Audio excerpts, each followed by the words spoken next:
E eu venho meditando sobre isso e falei, eu acho que umas 3 ou 4 vezes, inclusive na sexta-feira, lá na no no na na casa do João Vitor, ele estava falando sobre essa questão daquilo que a gente espera, né. A Bíblia diz que a fé é o firme fundamento daquilo que eu espero, e a prova ou a evidência daquilo que eu não posso ver, mas eu espero algo. De onde eu espero? Eu preciso de uma fonte para esperar. Ninguém espera nada, e ninguém espera do nada. Existe uma expressão correta que se enquadra dentro desse ponto da relação de fé, do que eu creio, né. Se a fé ela está firmada na própria fé, então significa que ela não tem uma fonte de onde eu devo esperar alguma coisa. Se a fé estiver firmada na própria fé. Ou seja, eu acredito simplesmente porque eu acredito, porque eu sou um ser de fé e eu acredito, mas você acredita em quê? Eu acredito que vai dar tudo certo. Qual é a fonte de onde você vai extrair a substância para produzir o que vai dar certo? Não é? A importância de nós entendermos qual é a fonte, que fonte você tem que te dará substância para produzir. A Bíblia fala da fé, a fé ela não provê, ela não está fixada numa fonte visível. Porque se é a prova daquilo que eu não posso ver, então não está fixado numa fonte visível.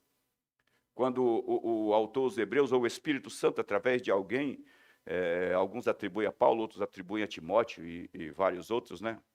Não tem uma atribuição a um autor definido, mas no capítulo 11, o verso de número 3, ele diz assim: olha, as coisas visíveis, as coisas que nós vemos, elas não foram criadas daquilo que é aparente. No capítulo 4 de Romanos, o verso 16, a Bíblia diz que Abraão creu como Deus, semelhante a Deus. Perante Deus, quando fala perante Deus, naquele sentido lá, diz que Deus está olhando para algo e Abraão se coloca exatamente na posição que Deus está e olha para algo. E aí ele crê como Deus. Deus diz: está vendo as estrelas do céu, assim será a sua descendência, vê se você pode contar, assim será a sua descendência. Então ele está falando de uma descendência espiritual, está falando dos filhos da fé de quem nós somos hoje participantes, né? Somos todos filhos de Abraão por meio da fé. Aí ele disse: agora veja a areia do mar, se você puder contar, assim será a sua descendência. Está falando que esse cara que tinha quase 100 anos e tinha uma esposa estéril seria pai de todos os judeus. Então, uma descendência biológica, uma descendência espiritual, Deus aponta para ele e diz que para Abraão crer, ele se coloca no lugar de Deus, ou seja, na frente, para olhar para onde Deus está olhando. É o melhor ângulo para você enxergar alguma coisa, é se colocar no lugar de onde Deus está olhando. E não teríamos como ter uma fonte de crença segura e garantida, uma fé que funciona, se não tivéssemos esse posicionamento, se não tivermos esse posicionamento. Então, quando Paulo escreve aos Efésios que nós fomos salvos, estávamos mortos em nossos pecados e delitos, e ele nos deu vida juntamente com Cristo, pela graça sois salvos, e nos fez assentar em lugares celestiais. Por que nos fez assentar em lugares celestiais? Assentados com Jesus é um lugar é um lugar né, de pré-julgamento, vamos dizer assim, a respeito das coisas do mundo, porque a Bíblia diz que nós julgaremos o mundo com os anjos, no final. Até os anjos serão julgados pela própria igreja. Mas nesse momento não é um lugar de julgamento, nesse momento é um lugar de visão. É um lugar de visão, eu estou olhando para as situações como Jesus está olhando. Então, o que eu preciso agora deste lugar de visão? Eu me sinto, eu percebo, eu entendo, eu creio que eu estou assentado com Jesus em lugares celestiais. Já creio, pastor, legal, isso é de Deus, isso é maravilhoso, isso é importante, isso é o que se diz da nova criatura, daquele que é nascido de novo. Estou sentado em lugares celestiais. Mas agora o que eu preciso? Eu preciso de uma visão melhor. E essa questão, por exemplo, eu estava colocando o óculos e tirando, né? Meu óculos é para perto, então eu consigo ver 100% aqui, mas se eu olhar para vocês, daí ainda dá para, como eu conheço todo mundo, então não precisa de muita coisa, mas ele não enrola tanto assim não, eu consigo ver. Mas se ficar muito longe, eu não consigo ver. Então o que eu preciso agora, já que eu estou assentado em lugares celestiais, já que eu me sinto, já que eu percebo, já que isso é uma realidade para mim, eu preciso agora da visão, enxergar o que ele está enxergando. Nós podemos viver como cristãos, gente, e ter uma visão totalmente deturpada das coisas, porque simplesmente nós decidimos não permitir uma transformação mental a respeito daquilo que a gente acha sobre as coisas. Não é? Eu nem. A Marcela ontem ligou para mim pedindo um esboço para que eu enviasse o esboço, que eu envio para ela, estou enviando para ela, ela faz para mim. Os slides, eu disse, filha, não tem esboço amanhã não, amanhã vai ser... Quero levar o pessoal num caminho diferente, ou num caminho, uma dinâmica legal, para a gente começar a captar essas coisas, sabe? Porque a gente está realmente assentado numa igreja, a gente está dizendo que é cristão, a gente está dizendo que nós declaramos que somos um monte de coisas, mas qual tem sido a fonte de extração dessas afirmações? Como a gente está vendo isso? Como a gente está, sabe? Porque é tipo assim, o rei que está sentado no seu trono, ele é intocável. Ele é intocável. A Bíblia diz em 1 João, capítulo 5, verso 18 e 19, se não me falha a memória, um dos dois versos. Ele diz, põe para mim aqui, Rick, por gentileza, me ajude aqui. João 5, 18. Talvez seja o 18. Se não for o 18, é o 19. Então, não, perdão, é 1 João. Embora veja Josué, né? Mas muito legal, guardai-vos também, mas é 1 João. 1 João.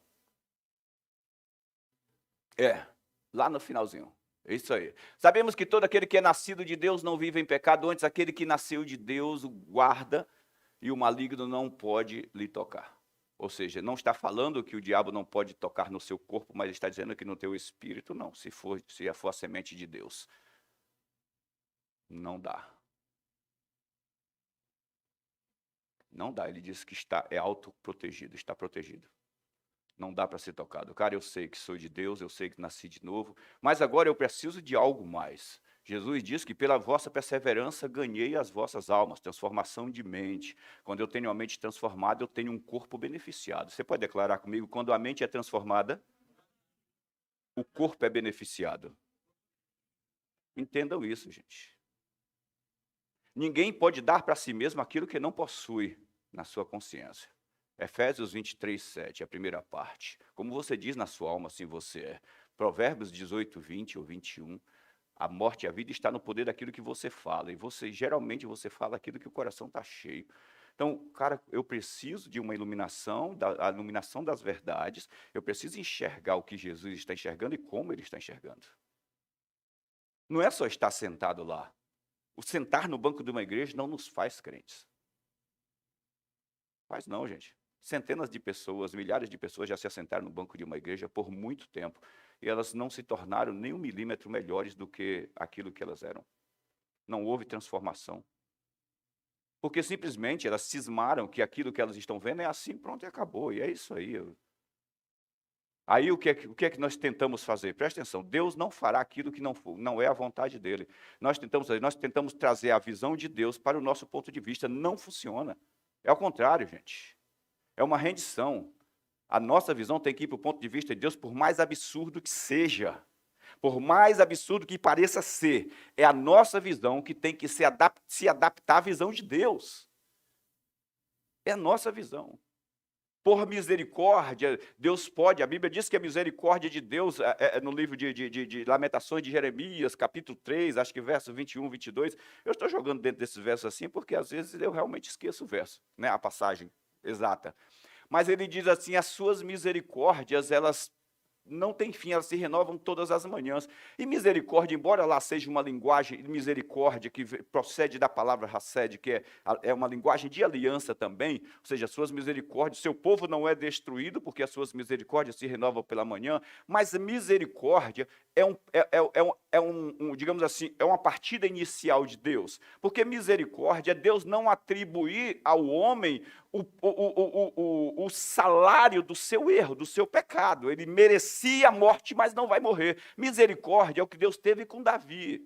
Quando Davi assassina Urias e fica com a esposa dele, faz toda aquela lambança, e ele merecia morrer, e Deus fala através do profeta, você não vai morrer. Isso chama-se misericórdia. Você merecia, mas não vai.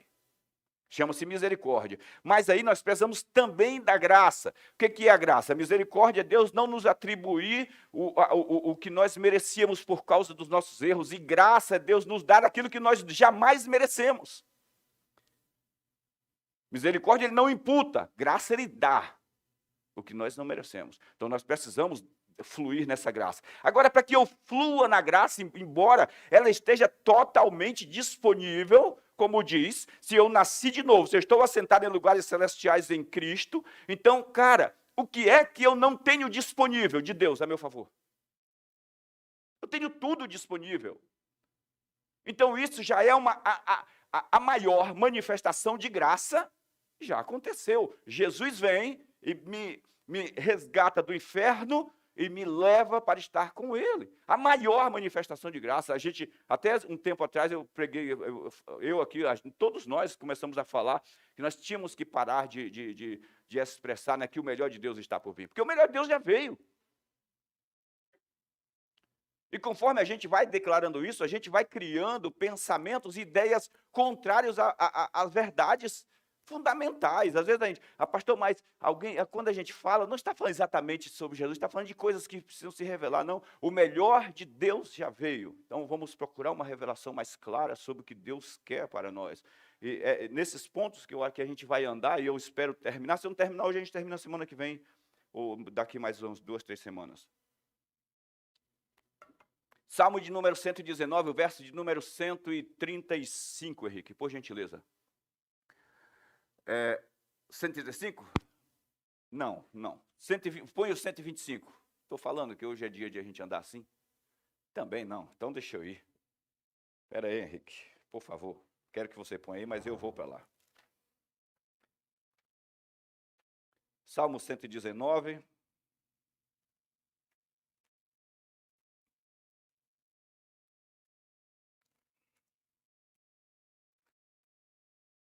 (130). Acabou. Passei perto, fui para cima, fui para baixo. Dá uma olhada. A revelação das tuas palavras esclarece e dá entendimento ao simples. Essa palavra revelação, que para a gente seria a palavra rema, né? Deus revelou para o teu espírito, ou seja, Deus falou com o teu espírito a respeito do que ele quer, do que ele pensa, e isso se torna a tua realidade.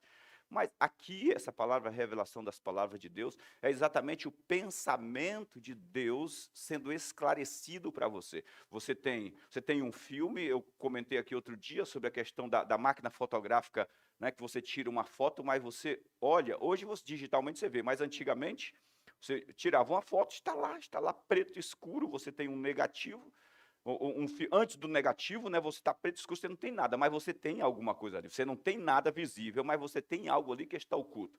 Aí o cara leva para o laboratório, produz o negativo, e depois ele gera aquela foto, aquela fotografia que entrega para você revelado. Ali você conhece detalhes daquilo que estava em oculto, estava escuro. É exatamente isso aqui que o salmista está falando. A revelação das tuas palavras esclarece e dá entendimento ao simples.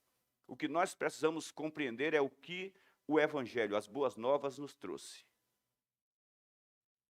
O que as boas novas nos trouxe? E para isso eu preciso me render a essa notícia, porque boas novas significa boas notícias, não dá para traduzir em idioma nenhum, embora nós temos lá no grego, né, temos também algumas expressões no hebraico muito semelhantes, mas a palavra boas novas, que é o que Jesus trouxe, não dá para traduzir em lugar nenhum apenas por notícias. É sempre novas, algo novo, algo nunca visto, algo nunca vivido.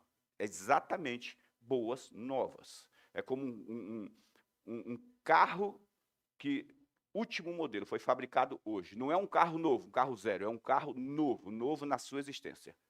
Só para trazendo para o banco de dados de vocês aí. Então a gente precisa saber o que o Evangelho nos trouxe. No livro de, volta para mim agora, Romanos, capítulo de número 15, o verso 18 e 19. Romanos 15, 18 e 19, preste atenção nessa passagem que Paulo diz, olha, porque não ousarei discorrer sobre coisa alguma, senão sobre aquelas que Cristo fez por meu intermédio, para conduzir os gentios à obediência por palavra e por obras. Preste atenção. Não usarei de discorrer sobre nenhuma coisa, não vou me envolver mais em nada, senão sobre aquelas que Cristo fez por meu intermédio, para conduzir os gentios à obediência por palavras e por obras. Verso 19. Por força de sinais e prodígios, pelo poder do Espírito Santo, de maneira que desde Jerusalém a circunvizinhança até o Ilírico, tenho divulgado o evangelho de Cristo. Uma outra tradução diz assim: eu tenho pregado o evangelho completo, pleno, inteiro, sem falta. Como? Através de sinais, através de manifestações de curas, através de manifestações do poder de Deus, através de expulsão de demônios, através da libertação completa das pessoas, do espírito, da alma e do corpo. Ele disse: eu tenho pregado o evangelho completo, como ele deve ser pregado. O que é que o evangelho traz para mim? O evangelho traz para mim uma nova vida, o evangelho traz para mim saúde, o evangelho traz para mim prosperidade, o evangelho traz para mim um perfeito relacionamento com Deus, o evangelho traz para mim alegria. É o que diz o Romanos. Henrique, por gentileza, Romanos 14, 17. Romanos 14, 17. A gente está pertinho aí. Por quê? Olha só, Jesus disse, a oração, a ordem de Jesus, vai e pregue o reino. O que é o reino? O reino de Deus é justiça, o reino de Deus é paz e o reino de Deus é alegria no Espírito Santo. O reino de Deus é justiça. Quando eu penso nessa palavra justiça, e eu olho para o que Jesus realizou naquela cruz, para que eu creia, por meio dele, eu tenha acesso a tudo que ele fez por mim, e eu compreendo que aquilo que Jesus levou por mim naquela cruz, quando ele me substitui, é ilegal eu pagar de novo a mesma conta. Sim ou não? Vocês entendem isso? Captaram, entenderam isso aí? Que quando alguém pagou a sua dívida, se torna ilegal ela ser cobrada de novo. Portanto, o que eu preciso desse esclarecimento. Se eu estou em Cristo, e ele pagou a minha dívida, a dívida de quem está nele. A Bíblia diz que Jesus morreu não apenas pelos pecados de alguns, ou dos judeus, ou do João e da Maria. Morreu pelos pecados de todos. Mas é preciso que a pessoa tome conhecimento disso e receba essa obra em seu favor. A partir do momento que ela recebe, ela se torna abençoada, beneficiada pela obra que Cristo fez. É uma obra substitutiva. Quando Deus coloca sobre Jesus a nossa natureza pecaminosa, nós recebemos a natureza justa dele. Por isso que você é chamado de justo, porque alguém se fez pecador em teu lugar. Por isso é chamado de justo. Quando Deus coloca sobre ele as suas enfermidades, Isaías 53, você tem direito em Jesus, por meio dele, lembre, sempre por meio dele, em Jesus, de ter saúde. Por quê? Porque já foi imputado sobre ele, colocado na conta dele, as suas enfermidades. Estão entendendo, gente? Para você captar o que o evangelho nos traz. O que aconteceu com a igreja? O que tem acontecido com a gente, né? Como igreja? A gente vai criando permissividades, ou seja, embora estejamos assentados em Cristo, embora a gente acredite profundamente que se morrermos hoje, vamos para o céu, pelo menos é o que eu espero. Não é que todos que estão em Cristo creiam nisso, porque esses dias eu perguntei para um cristão, quer dizer, já nem sei se é, né? A pergunta foi tão simples. Se você morrer agora, para onde você vai? Ele ficou pensando assim. Eu disse, meu Deus. Fiquei pensando com ele. Porque ele deu aquela virada, fez igual o Jefferson. O Jefferson, eu disse, Jesus. Ele pensou, olhou para o céu, olhou para a terra, e não conseguiu se ver nem em cima, nem embaixo. Ele deu aquela, acho que eu fiquei sempre entre o céu e a terra. Não é? Se você está em Cristo, se você está nele, se você tem essa convicção no teu coração, pastor, mas isso sou eu que digo mentalmente, na realidade, gente, a questão do ser nascido de novo, da nova geração, do ser gerado de novo em Cristo, a nova criatura, é testificada com o Espírito de Deus, porque isso produz uma paz, uma certeza, convicção dentro de você, uma paz. A partir daí, você não consegue mais andar errado sem perceber que está errado. Porque andar errado é uma coisa, é uma coisa. E andar errado, percebendo que está errado, é outra coisa. Embora aparentemente ambos são, duas pessoas podem cometer os mesmos erros, erros semelhantes, com uma diferença entre elas. Uma saber que está fazendo isso e não tomar nenhuma atitude contrária, e a outra simplesmente ter tranquilidade naquilo que está fazendo. O livro de Provérbios diz claramente que o ímpio, o perverso, está falando do homem sem Deus, sem Jesus, diz que ele não consegue ter repouso se ele não fizer o mal. Pensa aí. O cara deitar assim e diz, caramba, não fiz nada de errado hoje. Meu Deus, que coisa, hein? Não vou conseguir dormir. É. Mas você já ouviu vários cristãos falarem coisa semelhante porque vem de um hábito de mente? Cara, eu acho que eu estou ficando mole. Deveria ter dado um soco na cara daquele safado. É. E é um hábito de mente, que eu acredito que a nova natureza, ela não se projeta dessa forma. Cara, vontade é de matar esse cidadão, mas como eu sou crente, a Bíblia está testemunhando aqui do lado, né? Mas esse entendimento de que o Evangelho nos traz é importante a gente compreender, porque nós nos permitimos, criamos uma permissividade, damos uma legalidade, porque você só vai ter aquilo que você pode ver. No livro de Reis, lá eu tinha anotado em algum lugar, não sei se por aqui, capítulo 6 de Reis, Henrique, olha só, preste atenção aqui comigo, fala sobre aquele servo de Eliseu, o cara que se levantou, é segundo Reis, perdão, eu falei primeiro, eu acho. Segundo Reis, o capítulo de número 6, fala sobre aquele servo de Eliseu que levanta pela manhã, né? E... cadê? É segundo Reis? Eliseu levanta pela manhã, eu nem sei se é. E os caras estão em volta dele. E o servo dele se levanta e vê o exército sírio em volta dele, né? Então, é isso aí, capítulo 6. Capítulo 6, chegou aí? Não, mas está aqui, capítulo 6. E ele vê o exército em volta dele. O verso é o 17, né? E aí ele volta rapidinho para dentro da tenda e entra em crise. Meu pai, estamos fechados, acabou, os caras vieram buscar a gente. E Eliseu, então, sai e ora, diz assim, Senhor, peço-te que abra os olhos para que ele veja. Presta atenção que Eliseu está produzindo nesse cara. Ele está vendo que o pânico no coração daquele jovem é porque ele não estava vendo como Deus vê. Ele não estava olhando pelos olhos da fé. Então Eliseu disse, eu peço que abra os olhos para que ele veja. A revelação das tuas palavras dá entendimento, dá segurança. A revelação das tuas palavras produz o desejo de justiça. Ou seja, você se posiciona naquilo que de fato você possui em Cristo Jesus. E olha só, gente, eu não estou falando porque às vezes a pessoa fica, ora a Deus querendo que Deus dê aquilo, que Deus faça aquilo que Deus não se propôs fazer. Deus jamais vai fazer aquilo que ele se propôs fazer. Mas Deus disse que ele vela sobre a palavra dele para fazê-la cumprir, Jeremias 1,12. Ele disse, eu velo, ele chama Jeremias, o que é que você está vendo? Eu vejo uma vara de amendoeira, ela floresce antes da temporada. Ele disse, pois é, legal, cara, você vive, ela se adiantou, ela é adiantada. Ele disse, viste bem, porque eu velo sobre a minha palavra para fazê-la cumprir, eu estou sempre adiantado, olhando.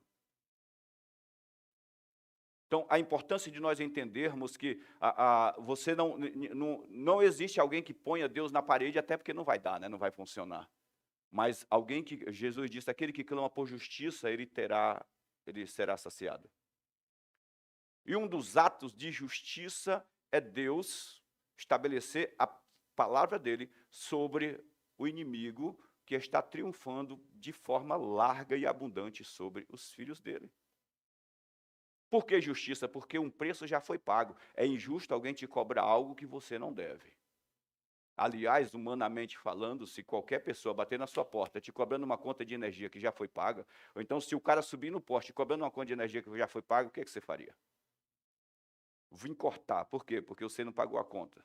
E aí você tem a conta paga durante do último mês ou dos últimos 2 meses. Você vai fazer uma confusão danada. No mínimo, claro, você é cristão. Você vai pedir, cara, desce da escada um pouquinho, deixa eu dar uma ligada aqui. Ah, tá, estão as contas aqui. Cara, não corta não. Cara, não mexe aí não, eu paguei, tá aqui, ó. Cara, tem geladeira tá ligada.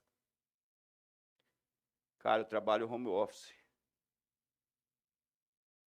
Ô filho de Belial, desce dessa escada. Eu tenho filhos pequenos. Mas por que isso desperta o seu coração uma ira, uma revolta, um posicionamento ousado? Porque você tem certeza de que você fez e que é injusto, é ilegal o que ele está fazendo. É ilegal o que ele está fazendo. Então Paulo diz assim, olha, eu preguei para os gentios, Deus me deu, Jesus me revelou o evangelho que era para levar para os gentios.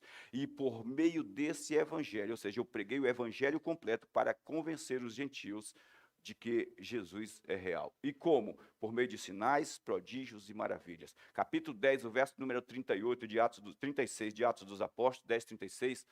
Olha o que Jesus fez aí, olha. 36 a 38. Esta é a palavra que Deus enviou aos filhos de Israel, anunciando-lhes o evangelho da paz, por meio de Jesus Cristo. Este é o Senhor de todos. Presta atenção. O evangelho da paz, que é o evangelho pacificador. Esse evangelho da paz que ele está falando, é o evangelho que reconecta, a ação que reconecta o homem a Deus. A ação que reconecta o homem a Deus. A ação que, no momento em que reconecta o homem a Deus, esse homem se torna recompensado pelo que Deus produz para o homem. Presta atenção, o homem não se torna igual a Deus no sentido de ser Deus. Não, igual a Deus no sentido de absorver aquilo que Deus produz para o homem. Aquela mulher do fluxo de sangue, quando ela crê que tocar em Jesus poderia curá-la, no momento em que aquela mulher se conecta a Jesus, que ela chega perto e se conecta a Jesus, Jesus não diz nada, ela simplesmente pensou, se eu me conectar a Ele, eu serei curada. Por quê? Ele tem, Zacarias escreveu que ele isso aí, aqui, não, desse lado aqui, eu peguei. Malaquias diz que ele era a fonte de toda a justiça e que trazia nas suas asas cura. Então ele disse, no momento em que eu me conectar com ele, eu serei curada. O resultado, que ela simplesmente pegou na ponta das vestes de Jesus e ela recebeu de Deus aquilo que ela cria que recebia. Vocês entendem que aquela mulher jamais teria recebido isso, sido curada, se ela não entendesse que ele tinha para dar, se ela não tivesse os olhos abertos? Obrigado, Gui. Então nós podemos viver um evangelho, podemos estar sentados na igreja sem nenhum benefício do evangelho. Ou seja, tentando se beneficiar da nossa forma de enxergar, mas a gente não tem fonte. Nós podemos, o cristão, o ser humano, o filho de Deus, pode deixar de viver algo que é para ele viver porque ele não entende como funciona. Porque simplesmente não entende. Então, aqui quando ele diz, olha, esta é a palavra que Deus enviou aos filhos de Israel, anunciando-lhes o evangelho da paz, ele diz assim, olha, anunciando-lhes o evangelho que cria uma pacificação, um relacionamento entre o homem e Deus. Agora, esse homem pode estar com Deus e receber de Deus aquilo que Deus criou para o homem, uma expressão da vontade de Deus para a sua vida. Se você está em Cristo, é nova criatura, a expressão da vontade de Deus para o homem viver, você pode receber gratuitamente, está aberto e livre. Você só precisa saber o que é que Deus pensa sobre você. Qual é a nossa ideia? Qual foi a nossa ideia por muitos anos, por muito tempo, não é? A doença é uma vontade de Deus, é uma das ferramentas que Deus usa para tratar as pessoas.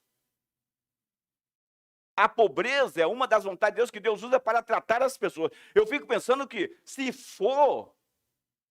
fosse, Deus andou preparando aqueles continentes a região da África, aqueles países lá que vivem na beira do planeta, quase caindo, Deus preparou eles por muitos séculos para até chegar de Jesus, porque são pobres desde dos fundamentos do inexistente. Vive uma miséria desgraçada, como diz o outro, desgraçada é sem a graça, né? E essa, muitas vezes, é a cabeça do cristão. Pessoas que estão numa cama com câncer, porque Deus está tratando com elas. Não, Deus está tratando. Cara, mas tratando para quê? Aí a pessoa fica naquela, Deus está tratando. Se a pessoa for curada, graças a Deus, Deus tratou. E aqueles que foram curados e não se converteram? Deus não tratou? Que médico é esse? Que tem um objetivo, aplica uma medicação, chamado Deus, aplica uma medicação, resolveu o problema da saúde, Deus abandonou.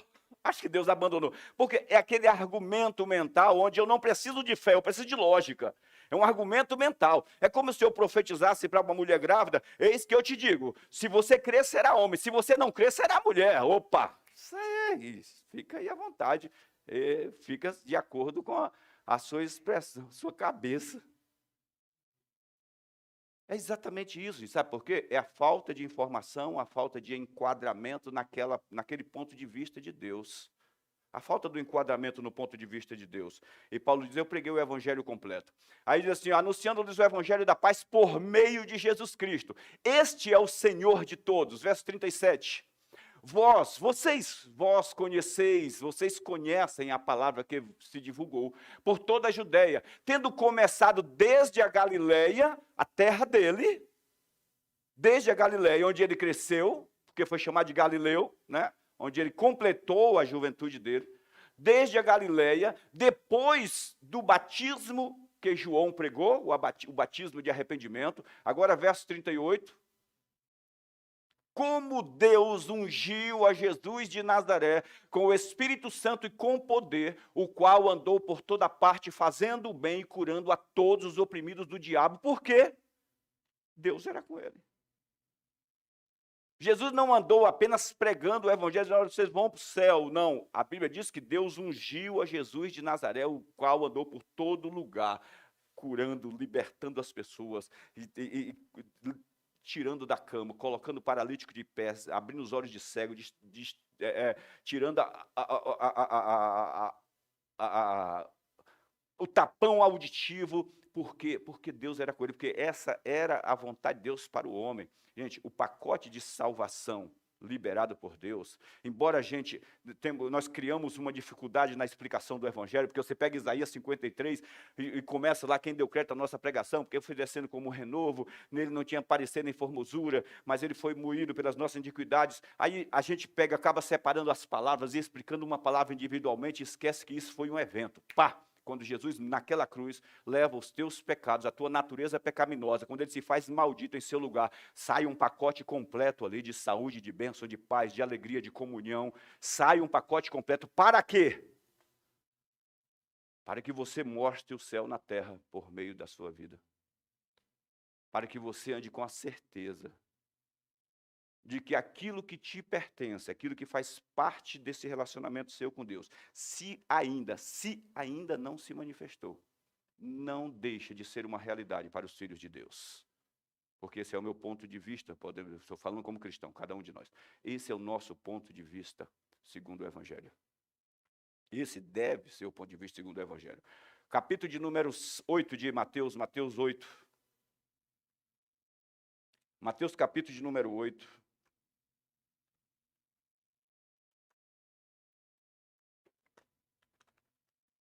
Eu ir para lá também, eu quero chegar lá. Estou sem pressa porque amanhã o pessoal entra no trabalho mais tarde. Então a gente pode ficar um pouquinho aqui. O verso de número 1. O verso de número 1 pode ser. Diz assim: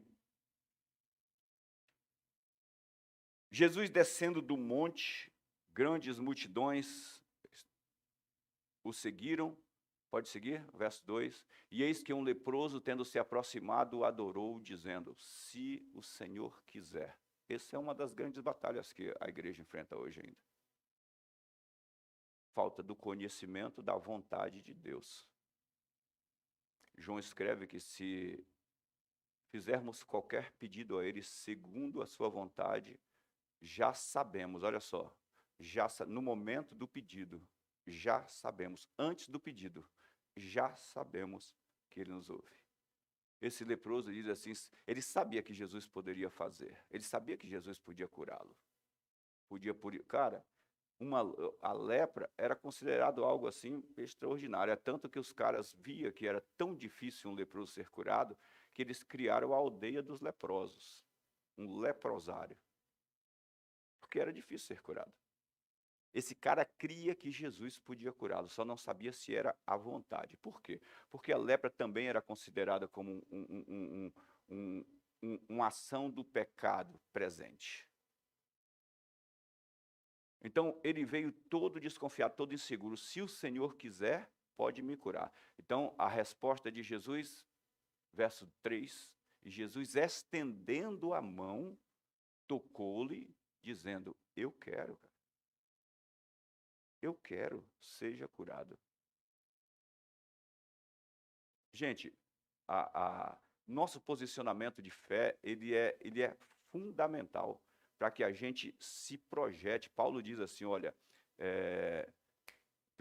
1 Coríntios, lá vai eu de novo, eu estou meio assim hoje, mas é porque eu quis vir assim. Paulo diz, para que, 1 ou 2 Coríntios, com as mesmas consolações, me ajuda aí, Henrique, ou Guilherme, ou qualquer um de vocês, de repente,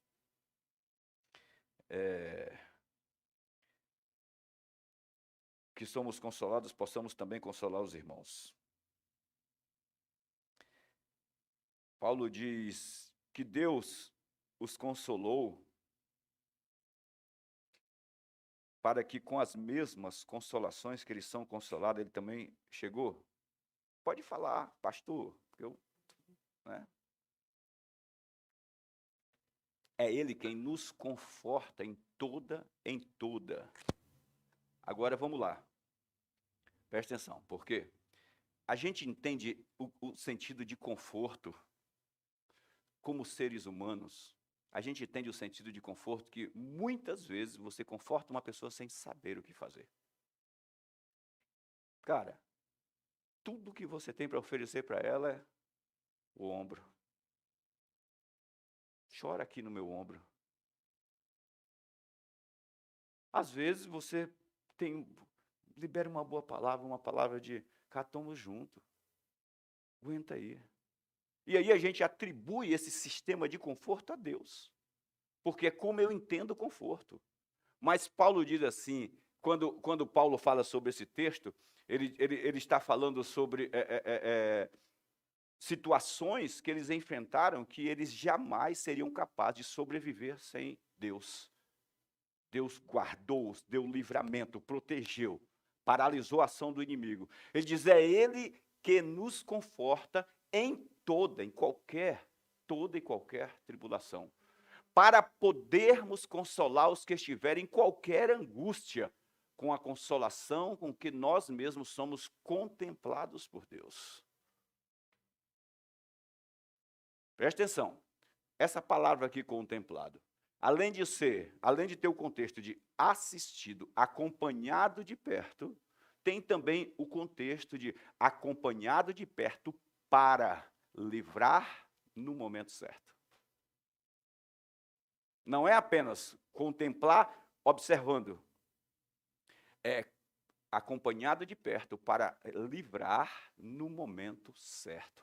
É isso que Paulo diz, ele que nos conforta em toda e qualquer tribulação, para que a gente, com as mesmas tribulações, com as mesmas consolações, nós também sejamos capazes, ou seja, de levantar a bola de qualquer um na certeza, ou seja, declarar com certeza, clara, cara, Deus é com você, Deus está cuidando. Pastor, mas se não for, eu não quero, se Deus não quiser fazer, é com Ele. O meu papel é continuar crendo. O meu papel é continuar crendo. Por quê? Porque nós temos uma fonte segura. É a expressão da vontade de Deus para os seus filhos, para a igreja. Porque a gente está falando durante todo esse tempo aí, eu tenho falado sobre a importância de nós reconfigurarmos o nosso alvo de fé, nosso sistema de fé, deixar de olhar um pouquinho para a gente, começar a olhar um pouquinho para o lado de fora, começar a olhar um pouquinho para as pessoas que estão indo para o inferno a passos largos. Mas qual é a certeza, qual é o fundamento, a base que se tem para dizer que Deus salva, que Ele cura, que Ele prospera? Qual é? Primeiro, esse fundamento em mim, uma certeza, uma convicção profunda, uma convicção absoluta. Por isso que uma das características da manifestação do reino é a alegria. É justiça, porque o que Deus fez, Ele vai honrar o que fez, é justo. É paz, porque é certeza de que Deus está comigo para realizar, para criar uma harmonia através de mim com o pecador. E é alegria, porque a convicção de que todo o benefício de Deus está à disposição dos seus filhos. Quando você sai anunciando o reino, você precisa carregar essas verdades junto com você. Você precisa expressar essas verdades através de certeza, convicção. Você precisa fluir nisso.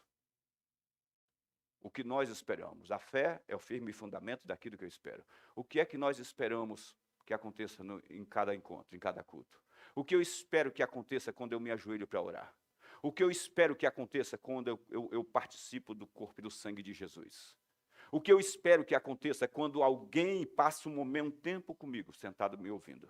O que eu espero que aconteça quando alguém se relaciona comigo no dia a dia? Nós só teremos aquilo que nós esperamos. Quando o cego Bartimeu se aproxima de Jesus, ele diz: o que é que você quer? O que você está esperando que aconteça? O ambiente está carregado de poder, de disposição de Deus, da manifestação da vontade de Deus, do Espírito de Deus. Os anjos cantavam no pé do altar, dizendo assim: santo, santo, santo é o Senhor dos exércitos, e toda a terra está cheia da sua glória. Portanto, estamos cercados da glória, mas só desfrutaremos daquilo que nós esperamos, só veremos aquilo que a gente espera ver, gente. Sabe uma coisa que a gente não, hoje a igreja tornou-se muito apática, morna nesse sentido? Manifestação do Espírito dentro da igreja, manifestações dos dons do Espírito. Porque a igreja não espera mais. Não espera mais.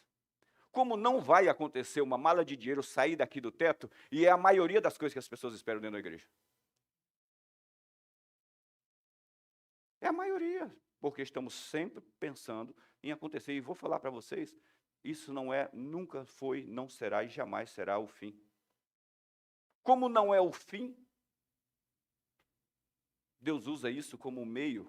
Então, quando a gente entende estamos em harmonia com a vontade de Deus, todas essas coisas, Jesus diz em Mateus 6, ele diz assim: busquem em primeiro lugar o reino de Deus e a justiça dele, a justiça do reino, porque o reino de Deus é justiça. Busquem em primeiro lugar o reino de Deus, a sua justiça, a justiça do reino. Não são duas coisas, é uma coisa só. O reino de Deus é justiça. Busquem em primeiro lugar o reino de Deus e a sua justiça, e todas essas coisas que vocês estão esperando, comer, beber, vestir, estar bem, ter com saúde, ele disse, vos serão acrescentadas. Fica tranquilo, e isso vem na bagagem, faz parte, é o que Deus já quer para vocês, isso faz parte, isso já foi plantado, está brotando, fica tranquilo, busque o reino de Deus e a sua justiça. No mesmo contexto, alguns versos antes do capítulo 5, ele diz assim, bem-aventurados são aqueles que têm fome e sede de justiça, por quê? Porque serão saciados, porque é a expressão do reino na terra. É a expressão do reino na terra. Nós não encontramos em nenhum lugar, aliás, na Bíblia, Jesus orando para alguém ter dinheiro. Não estou pregando contra, não estou dizendo que Deus quer transbordar a vida do filho dele de prosperidade material, financeira. Mas não encontramos em nenhum lugar Jesus orando para isso. Aliás, pelo contrário, chegam dois irmãos lá, dois na verdade, e diz assim, Senhor, fala para o meu irmão dividir a herança comigo. Jesus disse, quem me constituiu o juiz dessas causas aí? Não, ninguém me constitui o juiz da causa de vocês, de herança aí. Então, resolve isso para lá. Porque Jesus sabia Que no momento em que nós compreendêssemos a vontade dele, que a igreja compreende a vontade dele, essas coisas começam a fluir, a acontecer. Estou junto naquilo que Deus está fazendo. Eu li aqui a semana passada, ou na outra semana, a respeito de a igreja de Filipos, que os caras se apaixonam e dizem, cara, eu quero participar dessa graça, do que Deus está fazendo na terra. Eu quero alcançar vidas, eu quero alcançar pessoas, eu quero que esse evangelho chegue a essa comunidade que está passando um perrengue danado financeiro. Portanto, não nos deixe de fora. E Paulo disse assim, essa atitude de vocês superabundará em grande graça, em grande bênção. Vocês terão sempre, vai distribuir aos pobres, vai dar, e a vossa justiça permanecerá para sempre. Porque é uma atitude baseada na vontade de Deus, alcançar pessoas, resgatar vidas do inferno, viver aquilo que o evangelho propõe para a gente. Vamos nos colocar de pé, gente.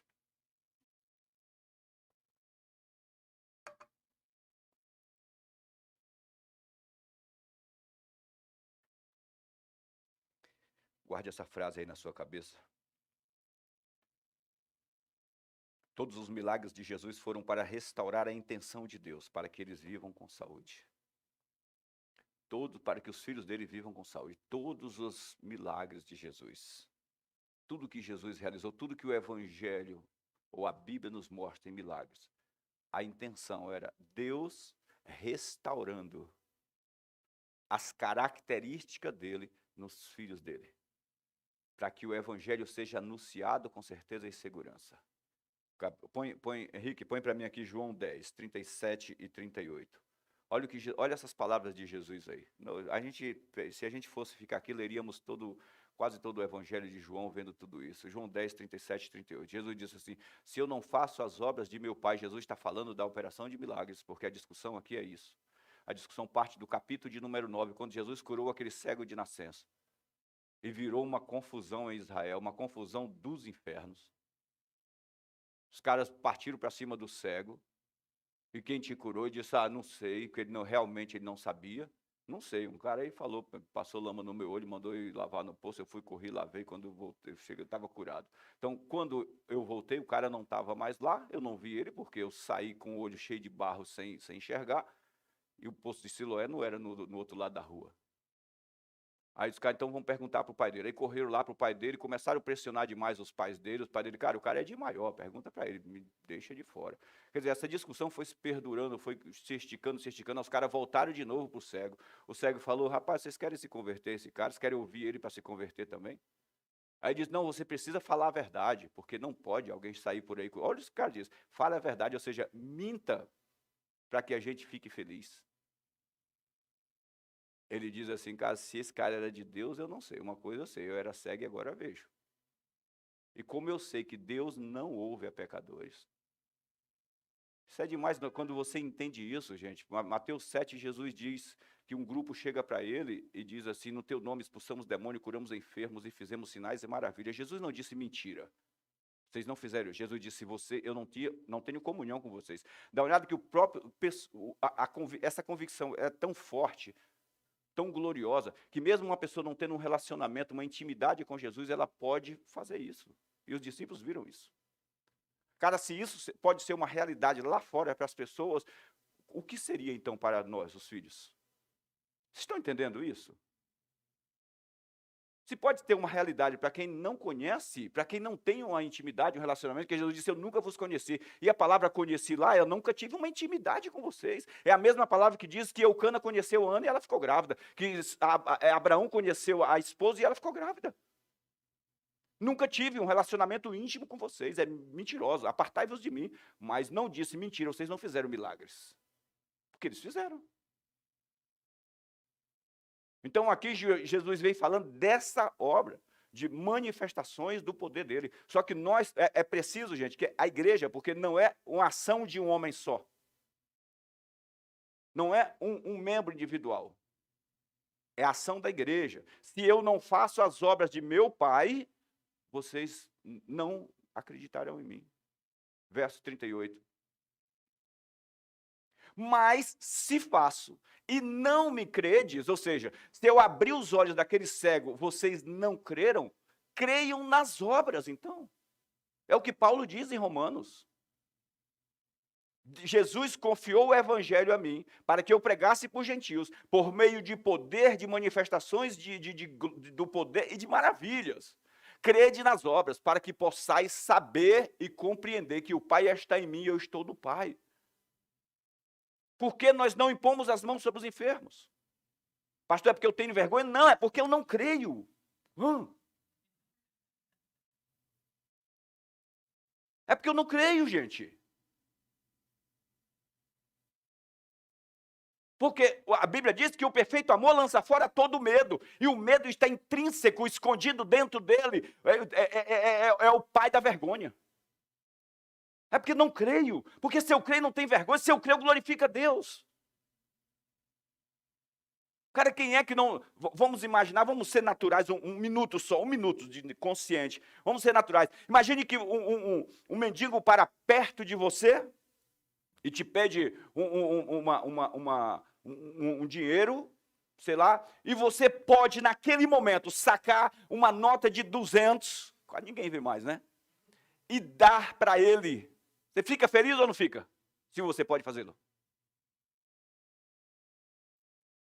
E isso só glorifica você.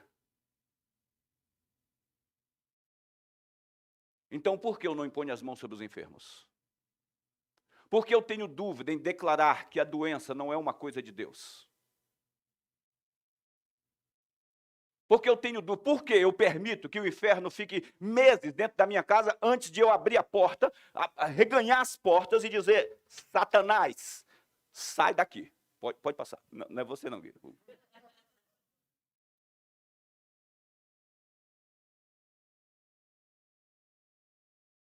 Se não me engano, foi Kenneth Hagin que disse que nós não podemos impedir que os pássaros voem na nossa cabeça, mas podemos impedir que eles façam ninho.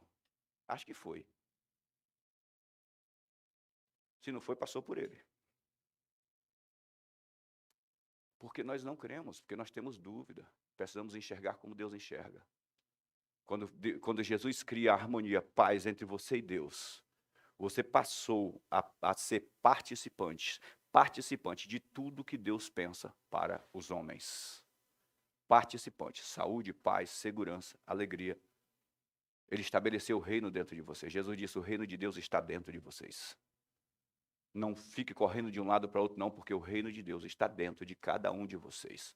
Portanto, expresse o reino, espere a manifestação do reino. Quando você chegar numa casa em confusão, que você pisar a planta dos pés, Jesus diz: quando você pisar a planta dos pés, espere a manifestação do reino. Cure os enfermos, expulse os demônios e anuncie a chegada do evangelho. Isso é o evangelho. Isso é o poder de Deus. É isso que Jesus trouxe. Quando olhar nos olhos do endemoniado, quando olhar nos olhos do doente, saiba, espere, veja. É o reino, cara. Vou estabelecer o reino. Duas coisas vão acontecer aqui. Ou esse cara vai levantar, ou esse cara vai partir. Vai ser salvo e vai para a glória. Não tenham medo, não. Pastor, mas morrer? E daí? Se for salvo, até eu quero ir. Como é que a gente prega que o céu é bom e não quer ir para lá? Ruas de ouro, porta de cristal. Mas Deus tem uma grande obra na minha vida. Que grande obra? A expressão do reino, gente. É isso que Jesus está esperando. Nós estamos vivendo, vou falar, estamos vivendo o tempo do maior Pentecostes, maior tempo de colheitas. Deus quer ver a igreja restaurada nesse sentido. Ele quer, é o maior tempo de colheitas de almas. Vou repetir para vocês o que eu falei outro dia. Eu não quero que as pessoas, por meio da minha vida, Deus pode tirar da boca do inferno, eu não quero que elas vá para o inferno. Eu não quero. Eu quero vê-las resgatadas, eu quero vê-las salvas. Eu não quero. O meu pior inimigo humano, falando ser humano, porque o pior inimigo da igreja é o inferno, falando humano, eu não quero que ele vá para o inferno. Eu poderia desejar para o meu inimigo, o cara que me fez mal, seja lá quem for, poderia desejar uma puniçãozinha, uns 15 dias de cadeia, uns 10 anos, pena máxima do Brasil. Mas o inferno não. Tenho meditado muito nisso. Deus sabia tanto a força e a intensidade do inferno, da eternidade no inferno, que ele deu o filho dele para morrer, para que quem crê não vá para lá. Não vá. Não vá. Então eu quero orar para que isso se torne uma realidade na vida de vocês. Saúde, cura, poder de Deus derramado sobre vocês. A graça que cria estrutura e sustentação no interior, na estrutura mental, física e espiritual de cada um de vocês. Para que vocês realmente andem por aí, liberando o aroma, o perfume de Cristo. Para que não passe mais como pessoas, como cristãos irrelevantes por aí. Nem perceber. É do inferno. Quando o demônio pensa a respeito de um crente. Ele é crente? Ah, cara, sabe que nem vimos? Não, vocês são de Deus. Tem a natureza divina. Tem comunhão. Tem harmonia com Deus. Vocês estão presos a Ele. Jesus disse, vocês estão presos a mim. E eu preso a vocês. Deliberadamente pela ação do Espírito. Então vamos